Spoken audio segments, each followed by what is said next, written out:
Boeing's Starliner is one of 2 U.S. spacecraft tasked by NASA with transporting astronauts to and from the International Space Station. The vehicle is expected to help usher in a new era of private taxi services, operating just above the Earth. When the Space Shuttle was retired in 2011, NASA became reliant on Russia for transporting its astronauts to the ISS.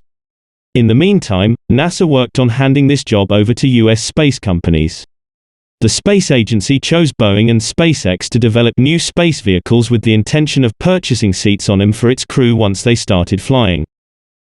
Starliner has an Apollo-like design with conical sides, a shape that's stable when the capsule is plummeting at high speed through the Earth's atmosphere. But it has more autonomy than either the Apollo spacecraft or the shuttle. Boeing's vehicle travels to the ISS and docks with little to no intervention from astronauts. It's also designed to be safer. Unlike the Space Shuttle, Starliner has an escape system that can propel the crew away from its rocket if an emergency occurs during launch. If successful, the crewless test flight will mark the final step before NASA can declare the Starliner system operational, paving the way for it to ferry 4 NASA-sponsored crew members and critical research to the ISS. So let's check out the new Boeing Starliner spacecraft. Before we start, however, make sure to give this video a thumbs up if you enjoy it, subscribe to Technopool and hit the bell icon for notifications.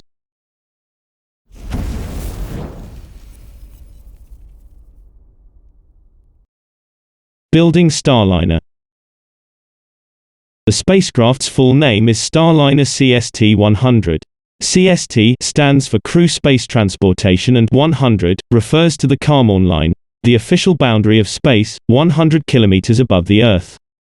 The vehicle comes in 2 main parts, which are attached to each other from launch until shortly before re-entry. A crew module which carries the astronauts inside, and a service module which provides power and propulsion. The internal core of the crew module is called the pressure vessel and is manufactured in 2 halves. Each half is made from a single piece of metal, rather than from different pieces welded together. Eliminating welds reduces the chance of defects that could weaken the structure. After the 2 halves of the vessel are sealed together, the sloping sides are enclosed within a protective envelope called the backshell.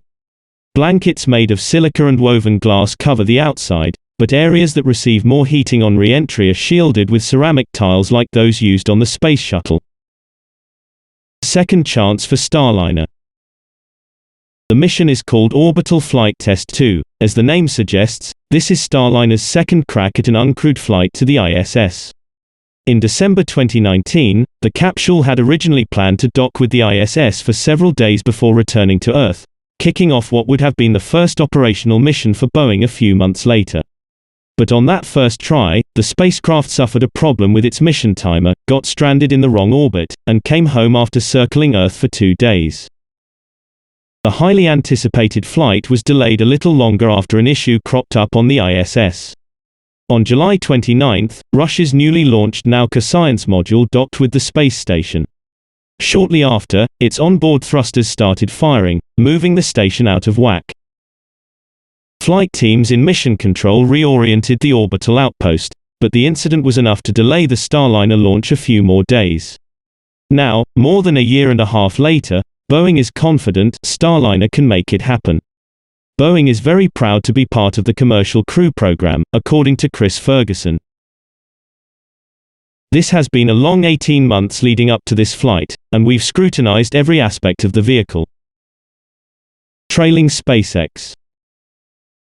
In a blow to Boeing, Starliner's 2019 setback created an opening for Elon Musk's SpaceX, the firm's rival for coveted NASA commercial crew contracts.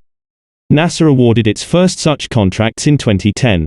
The goal was to get private American crewed vehicles up and running as soon as possible after the agency's Space Shuttle program came to an end in 2011.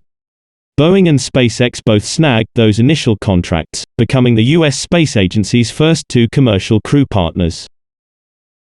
In 2014, Boeing was awarded $4.2 billion to finish developing Starliner and fly up to 6 contracted crewed missions to the space station, while SpaceX received a similar deal worth about $2.6 billion for its own astronaut transportation system, which consists of the Crew Dragon capsule and Falcon 9 rocket.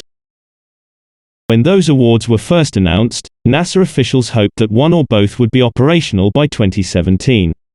That was a lofty goal, as the United States Congress routinely underfunded the program, and both providers faced development issues. In March 2019, SpaceX's Crew Dragon capsule aced its uncrewed test flight to the space station, a mission known as Demo 1, but the same craft exploded on the test stand a month later during a series of engine trials. At one point, Boeing was targeting August 2018 for its version of Demo 1, which it called the Orbital Flight Test 1. But a propellant leak was detected during Starliner's launch abort engines tests in June 2018, pushing the capsule's development back. OFT-1 didn't get off the ground until December 20, 2019, when things still did not go according to plan. The glitch with the mission timer wasn't the only issue. Post-flight analyses by Boeing and NASA revealed 80 corrective actions for the company to address. Following Boeing's setback, NASA tapped SpaceX to take the firm's place. After a successful flight test with 2 astronauts in May 2020, Crew Dragon received the green light from NASA to launch people on a regular basis. Now that it's fully operational, the capsule is in the middle of its second contracted mission to the orbiting lab for NASA, with a third planned for the end of October. Starliner's future. 19 months after OFT-1, Starliner is ready to fly again. Boeing has made all of the necessary changes and others that weren't mandatory, company officials have said. We had to make modifications to the communication systems, to the vehicle's software, as well as to our own processes and operations, Ferguson said. We've done end-to-end testing, added an enormous amount of test scripting, and changed how we manage our flight software. The vehicle will be slightly different than the one in the botched mission last year, as it will have all of the same systems that are needed to support future crew. This vehicle is fully capable of flying crew, John Vollmer, Vice President and Program Manager of Boeing's Commercial Crew Program, told. We wanted to make sure this vehicle was as close as possible to the one that will be flying astronauts later this year.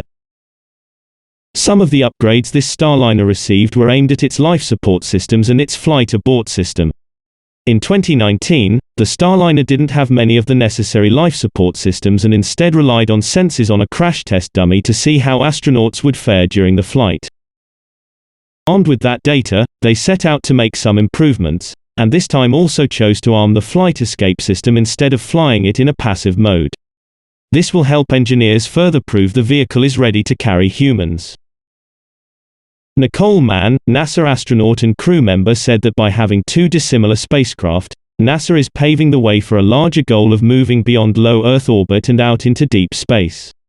She said it is a very exciting time to be a part of the agency and the space industry as efforts to commercialize space grow.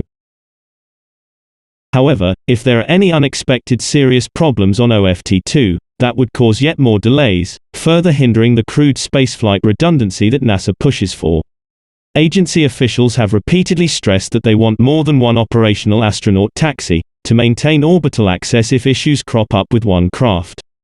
The issues with the first-off test underscored that necessity.